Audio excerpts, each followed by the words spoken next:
केवल डायलॉग बदलने से नहीं होगा, उसमें बहुत कुछ है जिसे बदला नहीं जा सकता है, इसलिए फिल्म को बैन करना चाहिए तो पूरी तरह से। नेपाल ने कर दिया, सुना कि नहीं आपने?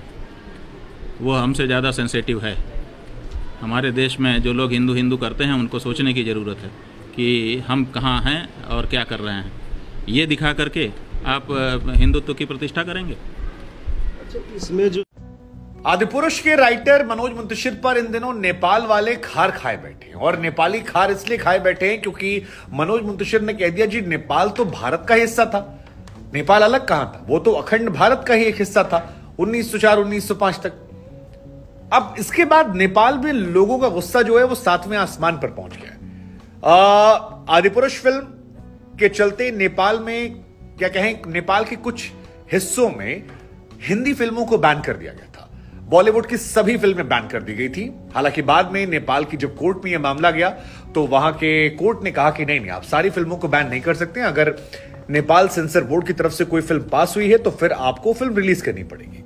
लेकिन सारी फिल्मों की स्क्रीनिंग जो है वो तो शुक्रवार से शुरू हो गई, सिवाय आदिपुरुष के। उन्होंने कहा जी सब चला देंगे, आदिपुरुष नहीं चलाएंगे। उसके पीछे जो वजह थी वो दो क्या कई सारी वजह थी। एक तो उनका भी यह मानना था हमारे हिंदुस्तानियों की तरह कि जी हनुमान जी को लेकर जो भाषा इन्होंने इस्तेमाल की है वो जायज नहीं है। जिस तरह से राम जी को चित्रण किया है, सीता जी को चित्रण किया, वो अच्छी बात नहीं है, वो धार्मिक भावनाओं को आहत करने वाली है। और नेपाल जो कि बहुत लंबे समय तक हिंदू राष्ट्र रहा है, एक जमाने तो हम कहते भी थे कि दुनिया का इकलौता देश जो हिंदू राष्ट्र है वो नेपाल था। तो एक विवाद तो उनका ये था। दूसरा विवाद उनका था उस डायलॉग को लेकर जिसमें कहा गया था कि जानकी जो हैं वो भारत में पैदा हुई थी। नेपालियों को ये बुरा लग गया था कि आप कैसे, और नेपाल में इसको लेकर बड़े पैमाने पर विरोध चला था कि यार ये कैसे। और इसके बाद काठमांडू में जो उनके मेयर हैं उन्होंने काफी ज्यादा हंगामा किया था, काफी ज्यादा विरोध जो है वो आदिपुरुष का, आदिपुरुष के डायरेक्टर का और कई लोगों का रहा। इसके बाद आदिपुरुष के मेकर्स जो थे उन्होंने थोड़ा सा चीजें दुरुस्त करने की कोशिश की और उस डायलॉग को वहां से हटा दिया कि चलिए ठीक है आपकी बात मान लेते हैं। लेकिन उसके बाद फिर उनका विरोध बढ़ा। अब जब और विरोध बढ़ा, उनका ये कहना था जी आप कैसे कह सकते हो ऐसा, आप धार्मिक भावनाओं को आहत कर रहे हो।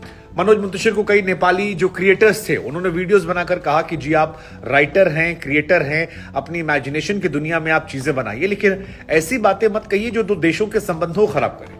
इंडिया और नेपाल एक अच्छी बॉन्ड शेयर करते हैं और अगर आप ऐसे थॉट प्रोसेस से बातें रखेंगे तो शायद दोनों देशों के लोग आपस में लड़ने लगेंगे। हालांकि हम आपको बता दें कि माता सीता को लेकर भारत के बिहार में बहुत लोग मानते हैं कि माता सीता का जन्म वहीं हुआ था। और पिछले वीडियो में मेरे काफी लोगों ने मुझे मैसेज भी किया था कि यह बात आपने उतनी प्रमुखता से नहीं रखी। हालांकि तब भी मैंने जिक्र किया था कि बिहार में भी एक बड़ा हिस्सा है जो ये मानता है कि माता सीता का जन्म यहीं हुआ था, जानकी माता।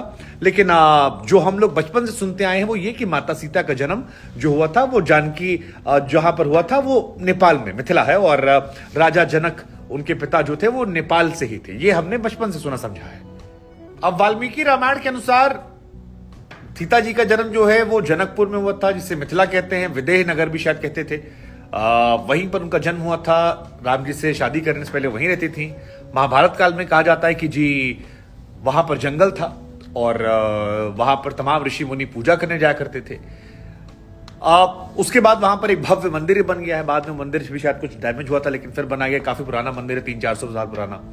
लेकिन इस पर विवाद थमा नहीं था कि एक टीवी चैनल में इंटरव्यू के दौरान मनोज मुंतशिर ने कह दिया कि जी भारत का ही तो हिस्सा था नेपाल। नेपाल कहां अलग था, मतलब 1904 तक तो यही था नेपाल, अखंड भारत का हिस्सा। अब ये मनोज मुंतशिर ने उस डायलॉग को कवर करने के लिए कहा जिसमें उन्होंने ये कहा था कि जो सीता जी हैं वो भारत की बेटी है। और उन्होंने कहा जी हमने तो उस कॉन्टेस्ट में कहा कि जब रामायण हुई थी तब तो ये यही थे, तब तो सब एक ही था, और उधर कहां अलग हुआ, और ये तो 1904 के बाद की कहानी है। और इसी बात ने नेपालियों का गुस्सा जो है एक बार फिर 7वें आसमान पर भेज दिया। वो कह रहे हैं यार ये कहां से पढ़ के आया है, मतलब ये कहां से ये पढ़कर आए हैं। और क्योंकि नेपाल के बारे में कहा जाता है कि वो एक आजाद देश था, कभी किसी का गुलाम नहीं हुआ।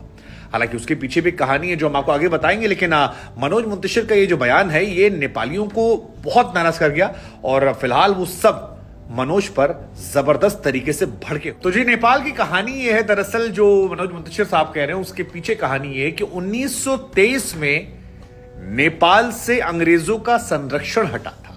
अब आप कहेंगे गुरु संरक्षण हटा तो नेपाल गुलाम कैसे नहीं हुआ? गुलाम तभी होगा जब संरक्षण होगा, लेकिन ऐसा नहीं है। 18वीं शताब्दी की शुरुआत में 1814-16 के आसपास कहा जाता है कि नेपाल और अंग्रेजों के बीच में काफी लड़ाई हुई थी। दो जगह थी, नाला पानी और अल्मोड़ा, जहां पर नेपाल और अंग्रेज सैनिकों ने जबरदस्त युद्ध लड़ी। उस समय जो नेपाल सेना के कमांडर थे, उनका यह मानना था कि अंग्रेजों के दांत वो खट्टे कर देंगे। लेकिन कहा जाता है कि जो नेपाल नरेश थे उस दौर के, उन्होंने अंग्रेजों को एक संधि प्रस्ताव भेजा। और क्योंकि अंग्रेज नेपाल के इर्द गिर्द जितनी छोटी छोटी रियासतें थी उनको हड़पना चाह रहे थे, नेपाल काफी बड़ा था और उस हड़पने के प्रयास में ये युद्ध होता है। लेकिन नेपाल नरेश ने उस संधि के जरिए समझौता कर लिया और समझौते में यह था कि नेपाल अंग्रेजों के संरक्षण में रहेगा। हालांकि अंग्रेजों ने उसे एक आजाद देश माना और यह कहा कि वो एक इंडिपेंडेंट देश है, उस पर हमारा कब्जा नहीं, लेकिन हमारे संरक्षण में है। 1923 में कहा जाता है वो संरक्षण जो है ये समाप्त हुआ। जो इंडिया में इतिहास में हमने बातें पढ़ी, अब नेपालियों का वर्जन क्या है वो कमेंट सेक्शन में हमें मिल जाएगा। अगर कोई और वर्जन है, क्योंकि कई बार कहानी कौन लिख रहा है, कहानी ऐसे ही चलती, क्योंकि इतिहास कौन लिख रहा है उसका वर्जन मैटर करता है। दूसरा वाला लिखेगा तो अलग आएगा, इधर वाला लिखेगा अलग आएगा। हम खुद लिखेंगे अपना इतिहास। अब जैसे मेरा इतिहास मैं लिखूं तो मैं अलग तरीके लिखूंगा, आप लिखेंगे तो अलग तरीके लिखेंगे। खैर, जो भी ये कहानी है तो ये कहानी है नेपाल के संरक्षण को लेकर। हालांकि एक दिलचस्प जानकारी हम आपको और बता दें कि नेपाल भारत का हिस्सा बन सकता था। अब कैसे बन सकता था ये हम नहीं कह रहे, ये कहा गया था।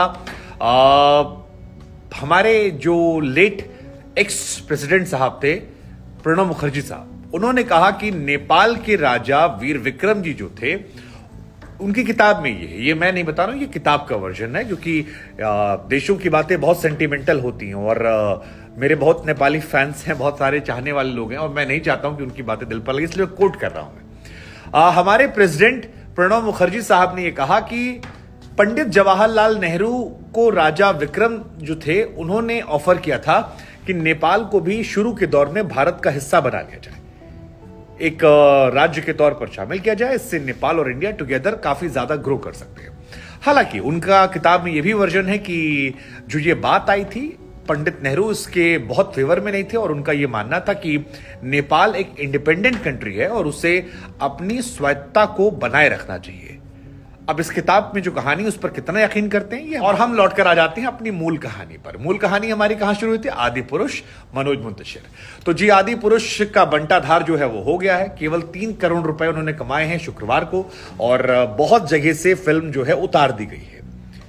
फिल्म उतार दी गई है तो ये उनके लिए चिंता की बात है। दूसरी बात क्या निकल कर आई है कि मनोज मुंतशिर ने इससे पहले भी 2-3 डायलॉग मारे थे जो बवाल काट दिए थे। एक बवाल था हनुमान जी को लेकर कि हनुमान जी गुरु भगवान नहीं थे, हम सब जानते हैं उसको लेकर कितना कांड हो गया। दूसरा था कि जी राम जी जो थे उन्हें शक्तियों के बारे में पता ही नहीं था। बाद में लोगों ने कहा हाँ जी उन्हें कहां पता था, वो तो अहिल्या को ऐसे पत्थर छुआ वो स्त्री बन गए, वो शौक में चले गए होंगे।